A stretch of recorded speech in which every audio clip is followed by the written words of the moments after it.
pagi Ranjita. Selamat pagi. Saya Darshini Sivasanmugam. Saya pelajar UPHN dari kos Environmental Engineering Technology. Kami buat satu kajian mengenai kesedaran masyarakat mengenai pembuangan sampah.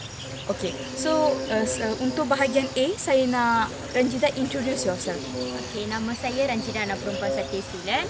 Umur saya 21 tahun. Masih belajar. Saya beragama Hindu dan berbangsa India. So Ranjita belajar ke mana ya? Dekat UPSI. Oh, nak jadi cikgu lah nanti? Ya. Okay. Untuk kajian kami buat satu kajian mengenai kesedaran masyarakat tentang pembuangan sampah secara terbuka, which is open dumping. So mengenai tajuk tersebut, saya pilih kawasan anda. Boleh tak Ranjita memperkenalkan kami tentang kawasan kediaman anda? Okey, nama kawasan kediaman ini adalah Taman Temenggur, bertempat di Gerik, Perak. Okey. So masa saya carikan nak tahu mana kawasan di mana masyarakat melakukan open dumping, and tiba-tiba saya dapat tengok kawasan ni. Kita boleh tengok ada plastik sampah warna hitam, ada botol, ada glass, everything is here. So adakah kawasan masyarakat penduduk sini tempat Taman Temenggur ini mengamalkan open dumping? Sudah tentu sebab kita dapat melihat secara jelas mereka melakukan open dumping ni sebab banyak sampah dekat kawasan ini. So, I rasa memang masyarakat ini melakukan open dumping.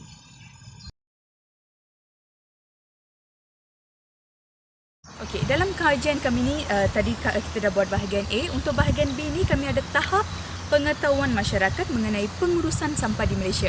So kami sediakan beberapa soalan lah untuk Ranjita dan saya harap Ranjita sedia untuk menjawab. Okey, soalan pertama kami. Adakah anda tahu mengenai kepentingan pengurusan sisa pepejal di Malaysia? Okey.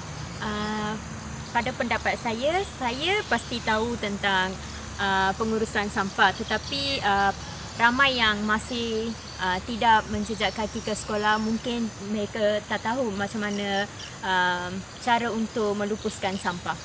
Soalan kedua saya kepada Ranjita adalah, adakah anda setuju bahawa proses kita semula sampah boleh membawa kebaikan kepada pengurusan sisa sampah di Malaysia? Okey, pada pendapat saya memang ia akan membawa kebaikan kepada proses pembuangan sampah sebab tahu macam mana kita semula sampah. Mungkin ramai yang tidak akan buang sampah seperti ini. Okey, soalan ketiga untuk bahagian B kami adalah, adakah anda tahu bahawa pembuangan sampah secara terbuka boleh menyebabkan masalah kepada keindahan alam sekitar di negara kita? Sudah pasti ia akan membawa satu masalah kepada keindahan negara kita sebab contoh kita tengok Gerik merupakan satu kawasan pelancongan. Jadi bila ramai pelancong datang dari luar negara, mungkin diorang rasa tidak seronok dengan keadaan macam ini. Terima kasih. Okey, soalan keempat saya adalah, adakah anda setuju bahawa penduduk setempat perlu mempunyai kesedaran mengenai pengurusan sampah yang betul di kawasan perumahan? Pada pendapat saya memang penduduk setempat ini perlu mempunyai kesedaran ini supaya mereka dapat menjaga keindahan alam sekitar. Soalan seterusnya adalah, adakah anda setuju bahawa pihak berkuasa perlu mengambil tindakan terhadap sesiapa yang melakukan aktiviti pembuangan sampah secara terbuka? Saya sangat setuju kerana bila pihak pengurusan mengambil tindakan yang sewajar terhadap masyarakat yang membuang sampah seperti ini, so mereka dapat menjaga keindahan alam sekitar dan dapat mengelakkan perkara ini berlaku. Soalan terakhir kami untuk bahagian B adalah, adakah anda setuju bahawa kerajaan perlu mengadakan kempen pengurusan sampah untuk meningkatkan pengetahuan dan kesedaran masyarakat terhadap kepentingan pengurusan sampah yang betul? Okey, pada pendapat saya kerajaan perlu mengambil inisiatif seperti ini untuk mengelakkan pembuangan sampah secara terbuka.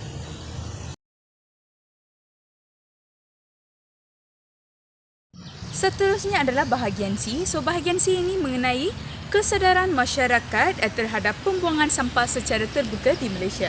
So soalan pertama untuk bahagian C ini adalah, adakah Ranjita ingat cara yang wajar untuk melupuskan bahan buangan adalah dengan pembakaran bahan buangan secara terbuka? Pasti tidak, kerana pembakaran secara terbuka ini boleh menyebabkan banyak masalah kepada alam sekitar, contohnya pencemaran bau, pencemaran udara dan lain lagi. Bagus.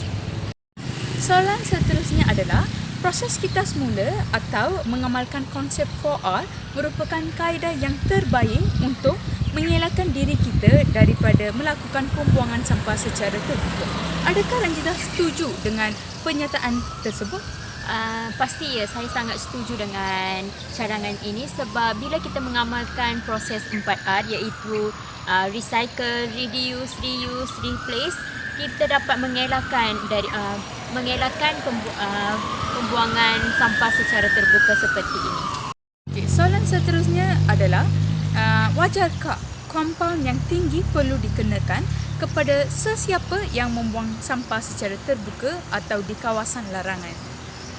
Sudah pasti ya, sebab bila kerajaan atau pihak pengurusan mengadakan kompaun yang tinggi, so ia boleh menjadikan satu pengajaran kepada penduduk setempat.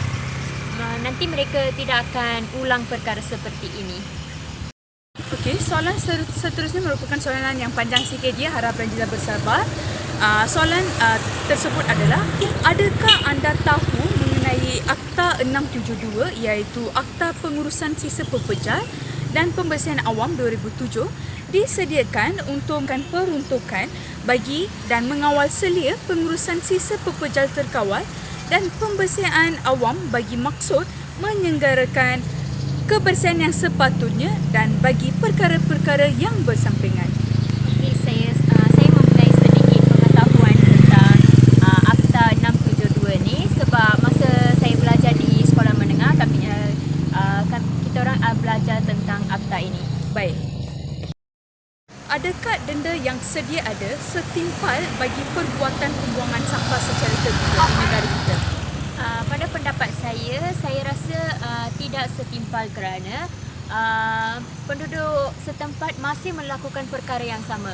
Jadi pihak pengurusan perlu meningkatkan lagi denda dan menguatkuasakan undang-undang lagi. Terima kasih Ranjida.